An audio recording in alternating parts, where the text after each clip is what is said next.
Good morning, folks.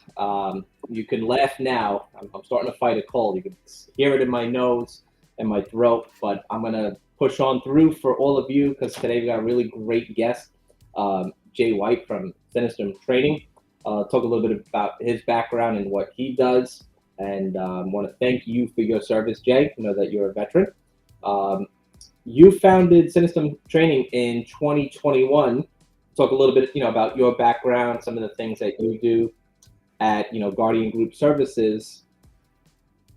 We are now doing the concealed carry training courses in New York State, which is probably one of the hardest places to do that. We're going to just first thank everybody for joining and tuning in. The topic for today is going to be, safe firearms training. We'll get into the firearms rules, very important stuff, and some critical skills as well. So, Jay, good morning. I just want to say thank you first and foremost. I put out something on social media. You jumped right on this. You're like, you know what? I want to be a part of it. And I was amazed at the response I got from the community. A lot of people I think are here who are willing to help each other, and you jumped right on it. So just kind of tell everybody a little bit about who you are, where you're from, where they can find you, and about your company and training. Thanks, Charles. As you said, my name is Jay White. I run Sinistrum Training based here in the state of Maryland. Currently, right now, we're also offering the Maryland Wear and Carry program, the Wear and Carry course. As you know, with the Bruin decision this past summer, that opened the floodgates, and a lot of people, last summer, excuse me. The Bruin decision happened, right, and that just opened the floodgates here in Maryland, as well as the other states that it affected, the 5 other states, and just jumped on it and started offering wear and carry courses here to try and get people trained up so they can exercise those Second Amendment rights and protect themselves on the daily. Other than that, we're kind of low on the curriculum right now, but we are spinning up courses on rifle, pistol, stuff like that. Just stuff the everyday citizen can jump on and get trained up on for their whatever firearms they purchase and own and whatnot. So, yeah. Yeah, I think I probably speak for a lot of people when talk about safety and training, and everybody that has taken a concealed carry class with Guardian Group, we always ask them, why are you here? Why do you want to carry a weapon? The response is pretty much always the same. I want to protect, myself, or I want to protect the loved one. It's never, I want to be like John Wick and go out there and shoot bad guys. The response I think for Right. for this is, for protection. And one of the things I kind of stress, and I think, yeah, you should have the right to protect yourself, absolutely.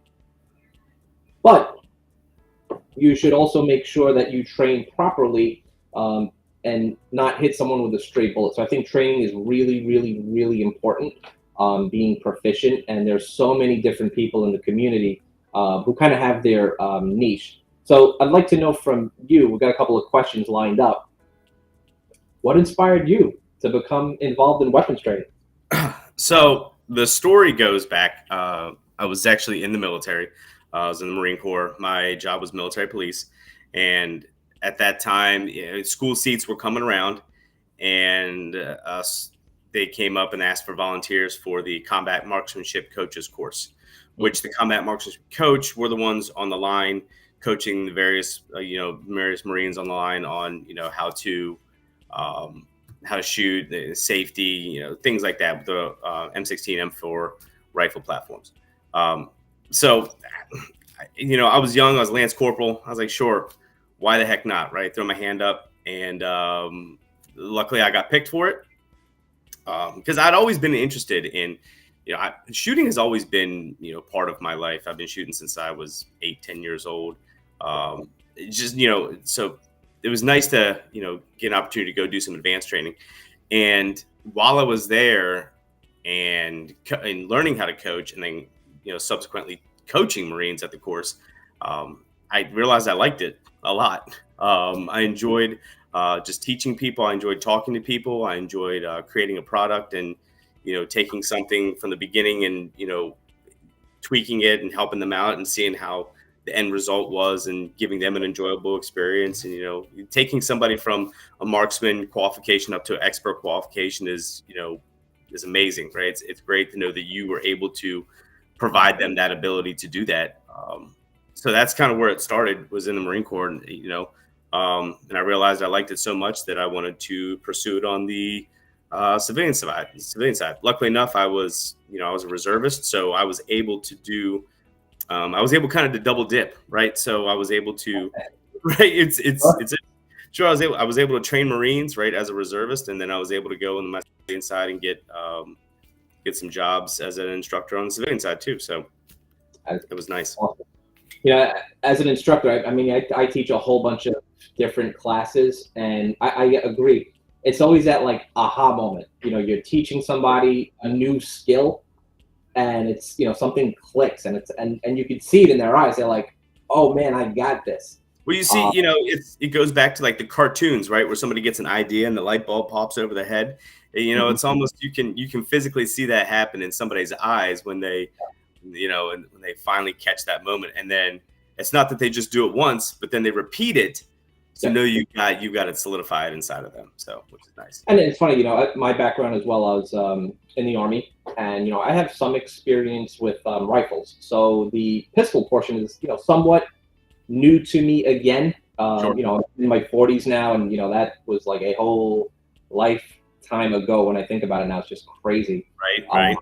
But there's so many platforms out there. I'm a big fan of Mantis. Like Mantis is great for dry fire, laser fire, with the SIRT pistols. Nothing beats live fire, obviously, but it's a great way to supplement training. You literally can do it anywhere. Sure. So I want to talk about you and your company, which I'm going to put a picture up here, and the training opportunities that you offer and what you guys do. So that's your website, obviously, but tell us a little bit about some of the private lessons and courses that you offer for individuals. Right. So private lessons are completely tailored to the student. We kind of do like a diagnosis. We get with the student, diagnose, find out exactly what it is they want to do. Do they want to be better at rifle? Do they want to be better at pistol? Do they are they part of the low left anonymous crowd? Are they part of the, do they want to get better at drawing from a holster? Do they want to get better at concealed carry? So whatever it is that the student really wants to, we kind of tailor and we can mold, and, it's very flexible, very, very flexible. The other courses that we're offering, right, like I said, wear and carry. So that's our big course that we're offering right now. We're also got pistol fundamentals courses coming up. We've got rifle fundamentals courses coming up. And these courses are really designed for, so for the Maryland wear and carry, you have 16 hours, right? In that 16 hours, you got to cover Maryland law, you got to cover some health topics, you got to cover pistol fundamentals, or firearm fundamentals, functions, cleanings, et cetera, et cetera. Then you got to practice, then you got to qualify, then you get, there's a lot crammed into it. So yes, there is a shooting portion, but that's not the whole focus of it, right? So our pistol fundamentals and rifle fundamentals are designed to give you that time to train those different fundamentals, right? Where we don't have to worry about the law. We don't have to worry about that. We can just focus on you and your technique with the firearms. So that's really what I wanted to offer that, because there's a lot of people that they get their wear and carry permit and then they're like, now what do I do? Right. So we want to provide a space and a class where those folks could come. They could bring their concealed carry equipment, right? They could bring their inside the waistband holsters. They could bring their, whatever it is, and we can give them time to rep it out, get some live fire, right, with their actual gear that they're using. Sure. It's funny. You and I had a private conversation. We were kind of talking about this. Like, you could do everything properly, get licensed, and once you're given those credentials, you're like, oh man, like this is real. I am in like the real world now. I've heard so many people say, you should put like 500 rounds, before you conceal carry, or 1,000 rounds on the range before you conceal carry. I think it's really important to become, proficient, really know the weapon, the ins and the outs. Sure. Go ahead.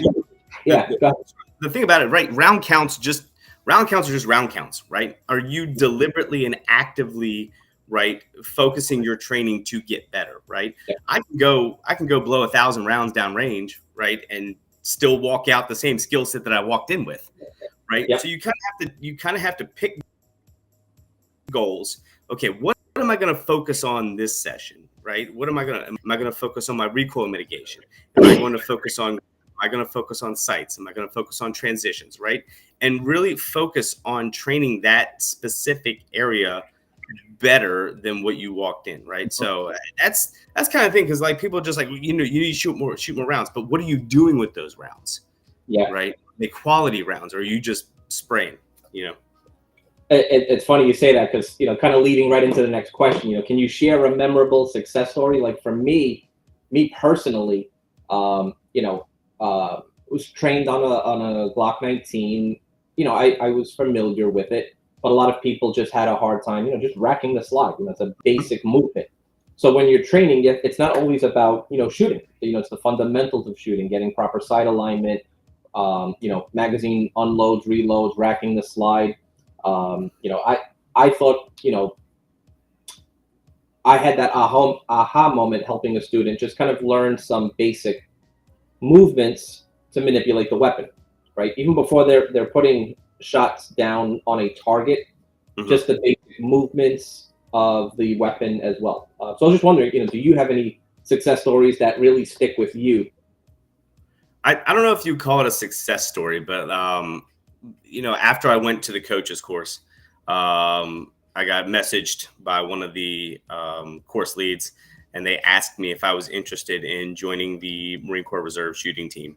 So that was kind of like a big aha moment for me, because that right there allowed me to step deeper into that world of training, because they also run the marksmanship training unit down there at Quantico, and being around folks, it's kind of one of those, like, you shut your mouth and open up your ears, right? And you can just absorb and take in. And that's really what kind of like brought me to that next level of firearms instruction, because being around people that are like-minded like you, that you can just sit there, that have so much more experience than you, you can just sit back and absorb, ask questions, right? It's nice to be in a community that's focused on. So that's kind of really what like pushed me to that next level, I guess you could say. It's funny. One of the old sayings, you got two ears and one mouth, so you can listen twice as much as you speak. Sure. It's a great saying. Like-minded people. If I can pull it up, Mantis is a great option. So we have a leaderboard, and it's an open invite. So the first day I posted, I'm like, nobody's gonna join. Nobody cares. I literally got 17 people the first day I signed up. Heck yeah. And they made me look bad. They're literally all putting 1,000 rounds a day practicing. I'm like, oh man, kind of makes you want to get more involved. Right. So you kind of look at it and you're like, man, I really gotta fix this. Yeah. Right? Hey, you're supposed to be like the team leader and get everybody together, and now they're outshining you, which is it's good. It's a great community. I think everybody really is trying to help each other better themselves, because it's not you versus him or you versus her. It really is, how do I get better today? How do I get better tomorrow? Clear, identifiable goals. I tell that to a lot of people. Don't worry about what if you're in the range, don't worry about the person with the left to the right of what they're doing, right? You focus on your goals, right? Mm-hmm. Your goal is to walk out better than what you went in. That's your goal, right? However you want to quantify it, that's your goal. Yep. Kind of going through your website, which was very, very informative and helpful. One of the things we discussed offline, which I thought was important, from your finger placement, right? So I'm a low left person. I'm still trying to work on this myself. Sure. So I feel like you were scrutinizing me, calling me out, and I got to up my game, Joey. Thank you. So, this is I posted this up on my my social media, and needless to say, it got the jimmies rustled, right?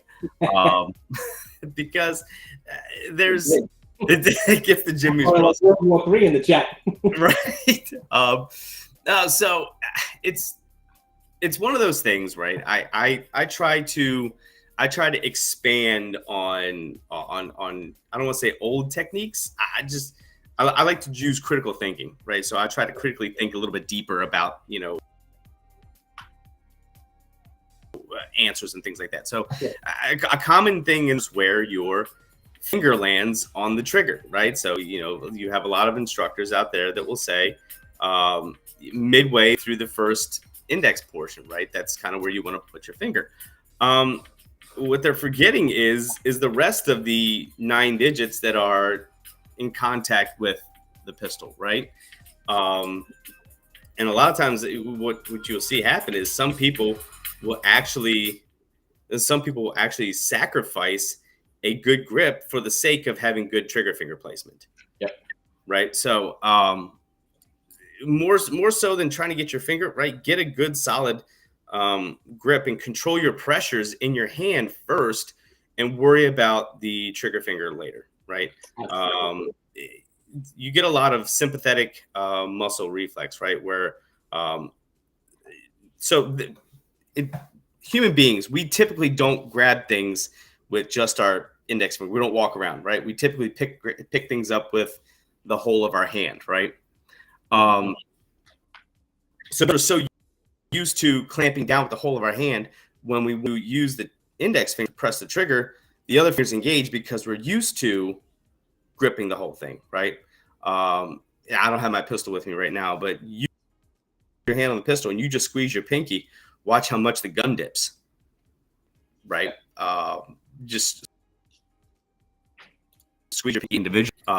Just squeeze your pinky while you're holding it and just watch how much that gun dips. Now think of that, right? As you're pressing the trigger, if you engage the rest of your fingers, your gun's going to be moving too. So it's not necessarily just, okay, I'm going to fix my finger placement. That's going to fix my shot placement. That's, you have to look at the whole picture and what moves the guns. Well, your hands move the guns, right? I'm pretty sure, we're going to get flooded with comments. People are going to be reaching out to you directly like, no, I do it this way. Right. Everybody kind of learns differently, but it's part of being an instructor, man. It's part of being an instructor, right? My thing is to challenge, is to make you think, right? That's kind of like my thing, right? I want you to think. I want you to think actively about it. I don't want you to just take something at face value, right? I want folks to look at something, question it, right? Because by questioning it, it helps you understand it. Does that make sense? Absolutely. It's funny. That kind of ties right into the next question I have. And putting this together, I kind of had like a set group of questions. And this seems to be one that everybody wants to know, or I guess address. What are the most common misconceptions or myths about gun safety? So I don't know. So Charles, how old are you, sir? 43. 43. All right. So I'm 35. So we're roughly around the same generation. Do you remember a movie with Arnold Schwarzenegger called True Lies? Yes. Okay. Do you remember that scene where Jamie Lee Curtis has I think it's the Mac 10 or the Uzi, one of the two, right? And she presses that trigger and it flips out of her hand. Yes. And then it starts going down the stairs and just starts going like crazy. It just starts shooting automatically. Yeah. So that singular scene right there damaged the firearms opinion so much. You have no idea, right? So there's so many people that just think a firearm is just going to go off on its own, right? Like it's just like it's got automation, right? It's just straight autonomous. It's gonna go Skynet. It's going to do what it wants to do, right? And that singular thing right there, that safety, right, of just, that did so much damage. And that's probably the biggest misconception is just guns are going to go off on their own. Yeah. I literally was going to say the same thing. I mean, I remember growing up in the 90s when HBO was very popular and like every, movie that had a weapon in it, same thing. You drop it, automatically the magazine, starts firing. The weapon starts firing, and that doesn't work like that. Sure. Or automatically drop out. You kind of see that in some of the old movies. Like, no, the individual, the operator, has to manipulate the weapon as well. Sure. Now conversely, there are instances where you have had some kind of mechanical failure within inside of the firearm, right? That causes it to, go full auto or, but for the vast majority of instances, right, it's going to take something depressing that trigger to make the gun go. That's the vast majority. So you do have those situations where, like I said, where you have a mechanical failure, but the vast majority of the time, it's not going to go unless you press the trigger. Yeah. Right. And especially Glocks, right? People think Glocks are unsafe because they don't have a safety. Well, actually, Glocks have 3 safeties, right? Trigger safety, they got the drop pin, they got the drop safety, and they got the firing pin safety. All 3, now they're all internalized, but there's 3 different safeties that have to be defeated before that gun will even, think about firing. So, yeah. It's funny. I tell people, right, and this I know is going to get flooded, no, buy this weapon, buy that weapon, right? I like Glock. That's just because that's what I was trained on. I'm the most familiar with. Some people are like, no, go to revolvers. It's always reliable. You are never going to have a problem. You might, right? It's, those rare occasions. Until you got to fire that 7th round. Yeah. And then you got to, shot, but it's a war, but it kind of comes back to training, right? You really need to have proper training. A lot of people I know, they get certified, or even in some states they don't have to get certified, right? It's constitutional carry. Yep. They get their weapon, they throw it in their drawer, they never touch it until there's an issue. Until there's I mean, you're not wrong. I mean, that's the thing, right? Is get training. There are so, like, to your point, right? There are just so many people that think they go out and buy a gun and they throw it on and they call it a day, right? They, or I watched a video online, I know what I'm doing type thing. That's, something that we, the training community always pushes is more training, right? I don't care if you train with me. I don't care if you train with somebody else. I mean, yes, I want you to train with me, obviously, but right.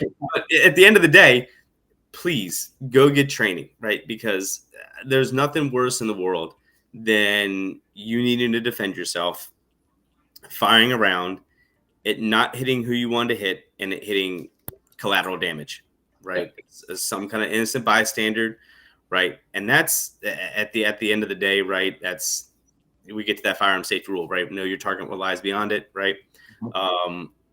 But yeah, I would hate to see that happen for somebody. So please go get training. Yeah, it comes down, and somebody has this in the chat. Know the firearm rules of safety. Yes, that is true. Absolutely true. Gotta know them. Gotta memorize them. Gotta live it. Gotta breathe it. Gotta know it. We talked about this. We're in different states, so I'll talk a little to New York State, and this is not legal advice. I am not your lawyer. I'm not a lawyer. But know the penal codes, know your city, state, federal laws. As an instructor, for me, staying up to date, I wrote down a list of just a few of the different companies, websites, legal teams, USCCA, right? I believe in them. I watch a lot of different podcasts. I follow a lot of different subject matter experts in the field. But things change. Different cases come up from time to time. Different tragedies come up from time to time. So, it's up to you to stay up to date with stuff. And that could be very difficult from time to time. Have a attorney on your speed dial. Very, very important. What about you, Jay? How do you stay up to date with things trending in the field? So how I stay up to date is community. I'm part of a bunch of different groups. I'm part of a bunch of different organizations and things like that, and we communicate. We talk back and forth, right? So what's nice is if somebody comes across something that popped up as law, right? They share it. Now, obviously, that's not 100% reliable information, but it's a good way to get eyes on whatever it is going on out there, right? Is somebody else may pick up something, push it to you. That way you can stay up on it. Know your congressman, right? Know your congressmen, know your representatives. Pay attention to legislative action. What the gun bills that are being submitted. You have to actively be involved. You can't just sit back and just let it happen. Absolutely. You have to be active, researching, looking around, finding out what's up, talking to people. Just be a member of the community, right? So that really helps a lot in staying active and and up on everything. It's always important to get different viewpoints as well, kind of where people stand, especially when it comes to training. I was amazed just kind of going through a few different communities. I'll just kind of name them off. I found one, girls with guns. So kind of to go back to question 3, misconceptions. Like most people think individuals who carry firearms are all like SEAL Team 6, gun ho, young males. That is definitely not the case Sure. today's day and age. Young, old, male, female, anybody can, and they might be carrying. You don't know, especially if they're concealed. Absolutely. But Girls with Guns in Long Island, New York, great crew. There's another veterans group in New York that I came across. They help veterans and families who are disabled learn how to train, and they'll help them, across their journey, to getting licenses for their family as well. Sure. It's just amazing the different communities out there. I collect coins. I think most people who know me personally, I collect gold and silver coins. It's a cool hobby, I think. They're very passionate, about their precious metals, and they're always sharing information, just like this community here as well. Like I said, I really just wanted to thank you. You jumped on the opportunity right away. Sure. And I had like 15 other people message me as well, which I was overwhelmed. And you can see people want to help people, and it's great to have that backing and community. Yeah, absolutely, no problem. There's another community that's kind of that you might want to add to your list. It's on Facebook, right? I think it's called Pink Pistols. And they're a group for the LGBTQ community, which is pretty sweet. Cool. Okay. Yeah, I came across them and I was like, this is pretty awesome. Not gonna lie. So we got in that group, and so it's nice to see. It's nice to see that it's. I tell people all the time, right? If you're a firearm owner and I'm a firearm owner, we same people. It's we're the same boat. So there's none of that, right? We're family. Yeah, I think the only differences that will come up from time to time. What weapon do you use, and why is that the worst weapon? Because mine is better. Oh yeah. Then you got the Glock versus 1911 debates, and we got 45 versus 1911, and not 45. Don't you start nothing. 45 versus 9mm, right? AR versus AK. I mean, the list goes on and on, right? You can. It's funny. It's just like the tattoo community. Once you get one, it's like Pringles. Once you pop, you can't stop. You want to go on and on and on. So, last question for the session: what advice would you give to someone who is new to firearms and considering pursuing training? Someone who's brand new, never shot a weapon before. Sorry, froze out there. What advice would you give to someone who is brand new to firearms and considering pursuing training? So, if you're new to firearms, first off, number one, get training, right? We've already established it, right? So, there are a lot of companies out there that will offer just basic like cleaning classes, right? They'll teach you how to break the gun down. They'll teach you this. They'll teach you that, right? When you are looking for training, vet your instructor. Yeah, absolutely vet your instructor. You want to get in there. It's kind of like when you go to college, right? Do you just take the first college that comes to mind, or do you kind of survey, look at their curriculum, look at their professors, look what courses they offer, and right? You kind of do that when you go to college. Same thing applies in the firearms community, right? You should absolutely be, grab like 2 or 3 different companies, right? Compare them back and forth. See what one offers here, see what one offers there. Hop on social media, right? Most of your instructors out there will be pushing something on social media, right? Be it Instagram, be it YouTube, be it Facebook, be it LinkedIn, whatever it is, right? They have some kind of media out there. Watch their media, right? If they have some media, right? Listen to it. Listen to how they speak. Listen to how they deliver, right? Maybe they talk about something in the class that you don't necessarily agree with, or maybe you don't like the way they deliver. Maybe you don't like the way they teach, things like that. Right. So look at those things. Don't always cheap out. Don't always, right. It's I always say, especially in this industry, you pay for what you get. Yep. Right. Yeah, absolutely. When it comes to the firearms, whether it comes to the ammo, whether it comes to the parts and stuff like that, you absolutely pay for what you get. So look at that. Look at reviews. Hit the Google reviews. Hit the Facebook reviews. Hit all that stuff. So research is what I would say. Research. I agree with you 1,000%. I think what most people, and there's nothing wrong with it, they're just going to go for the cheapest course that they can find, and that's not always the best option. Sure. We at Guardian, we have a set price, and it's all inclusive. Because some places I've seen, they'll do your training at one location, and then when it's time to go to the range, they'll send you somewhere totally different, and there's additional fees involved. They'll charge you for ammo, they'll charge you for safety gear, for targets, for everything. That tax you on diamond, man. So vet your instructors, and that's a good point. What are your credentials as an instructor? So my credentials, I have held or currently hold, let's see, Maryland State Pistol Instructor, NRA Law Enforcement in Tactical Shooting, Virginia Department of Criminal Justice Services and Firearms, OC Spray. I held a Taser instructor at one point. I had a baton certification at one point. 10 years Marine Corps Military Police. I was on the Marine Corps shooting team for about 5-6 years. So there's just some of mine. And I was FPS firearms instructor, Federal Protective Service firearms instructor for PSOs, Protective Service, officers.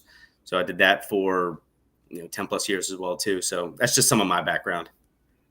I always kind of put this on as an add-on, after the class, but I think individuals should also take first aid training, in case you put, small circles in people. Or yourself. Yeah. I didn't want to show them here. I had a bunch of pictures. Yep. But yes, sometimes, people who carry, 6 o'clock shoot themselves in the backside, and going in, going out does not look pretty. Sure. Or, if you're carrying 3 o'clock and you shoot on an angle and hit that femoral artery, it's a bad day. That's a bad day. So where can people find you? If they want to book a training class with you, how do they sign up? How do they register? So you can, you see like the little ticker at the bottom. You can absolutely visit my website, sinistrumtraining.com. You can come there. You can go to my Instagram, Sinistrum_training. That's on my Instagram. Or you can even hit me up on Facebook, just Sinistrum Training. Pretty much if you just search Sinistrum Training, it should pop up on all the socials and whatnot. Feel free to shoot me a message. You can email at info@sinistrumtraining.com. That will be in our description for everybody as well. That will be in the description of the video. So people can just, we like to do things easy. Click, there you go, sign up. I'm just trying to make it a one-stop shop, right? So you click the link and it takes you right to where you need to go. That is awesome. So Jay, I really, really appreciate it. I can't believe how fast, time flies. Right. It's already been 30 minutes. Wow.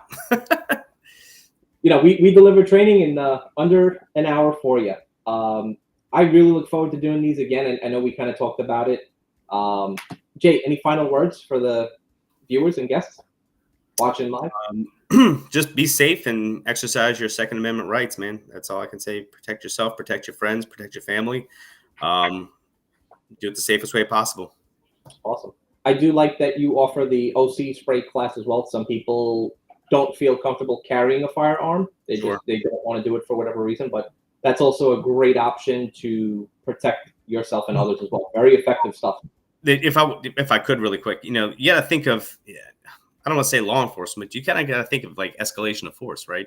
Mm-hmm. If you, what is it? If all you have is if all you have is a hammer, then all your solutions are nails. It's something like that, right? If the only option you have is the gun, right, then that's going to be your response for every situation. And guess what? Not every situation calls for the gun. If you can de-escalate with your verbal judo, number one, that's going to be your first option. If that doesn't work, it would probably look better to the prosecutors in courts if you had some kind of less lethal option before you went to a lethal. So absolutely, if you can find some OC training, unfortunately, get sprayed. I know it sucks, but listen, right? As many times as I've been sprayed, I'm thankful that I have been sprayed, because I know and I understand exactly what it is that the person that I'm going to be using it on is going to be able to do. If I can fight through it and work through it, then they can fight through it and work through it too at the same time. It's so funny you say that too, because we actually do some of those classes here, and we do a 4-hour class. It'll train you proper deployment, legal aspects, you get certified. And I went through that recently as an instructor, and I remember going through that in boot camp. Man, that is just not fun stuff at all. You get blessed with the hot sauce, and absolutely, that works right away. I will take taser. If you give me the option of taser versus OC, I will take taser 11 out of 10 times. I agree 100%. I'll just put it like that. 5 seconds of pain, it's over and it's done with, right? I'm up, I'm walking around, I'm good to go. But that OC, man, the linger, right? I remember, funny story. In boot camp, we go into their OC spray training. Go in the chamber. Obviously, you go. None of us knew to change our clothes out the next day, so we're all running around. We're like, "Oh my god, what the heck's wrong with me?" For a couple of days, and our drill sergeant's like, "What the f is wrong with you guys? You gotta change out your gear, your clothes." Hey, you stupid kids from Brooklyn. Like, what's wrong with you? When I was in MP school and I got sprayed for the first time, the next day we had our pistol call. So we were all out there, right? We still had the residual, right? Our eyes, were still red and puffy, right? Yeah.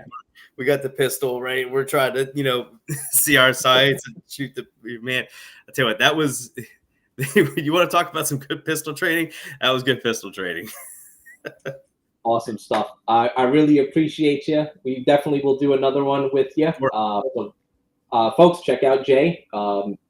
If you're in New York and you're interested in the CCW class, we do offer that. Just go to guardiangroupservices.com. Check out the self-defense tab. We also do the OC spray as well. Jay, thank you once again so much, man. Really appreciate you. Absolutely. I'll drop all your social media in the video description. Have a great day. Stay safe, stay alert, stay alive. Have a good one. Thanks. You too.